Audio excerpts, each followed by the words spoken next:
wants many things, and boundless financial resources compounded with unchecked power helps anyone get things. But he rationalizes all of it with the belief that it'll unblock the maximization of our species.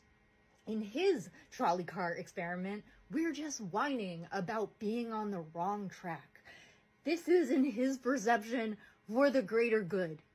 And certainly, drama and ego are huge contributors to what's happening. But let's be real. When people say Elon wants to get out of being punished by the people trying to get him in trouble, I want to say, no, duh. Elon saw the fastest path, and he saw our weak link, the political atmosphere, and he took it. But this was just the path, not the destination. Why do you think he wanted to bypass those restrictions to begin with? Think about it. In the long, long scale, this planet alone isn't good enough because you can't max out and level up the species if you're stuck on a temporary rock. And I love the rock too, y'all.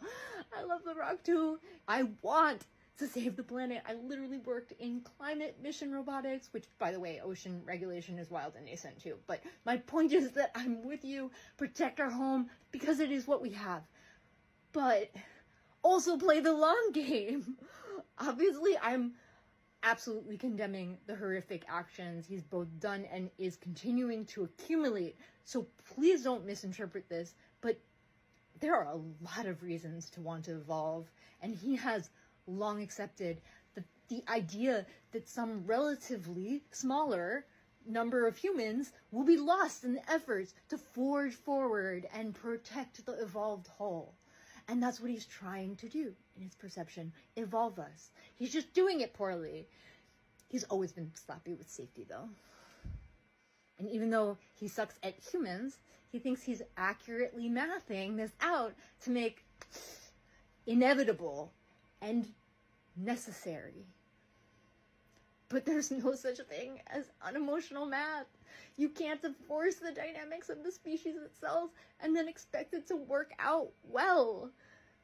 But he doesn't understand people, and he's untrusting, so he doesn't compensate for his gaps and his blind spots like you must in order to execute best. We're literally living in the aftermath of his trauma. The only thing Elon wants more than the interplanetary, super intelligent, dimensionally boundless endgame is to solve for his loneliness and psychological isolation, even when he's with people. And that's what the brain-computer interfaces can solve for. So it's like, what's more probable, right?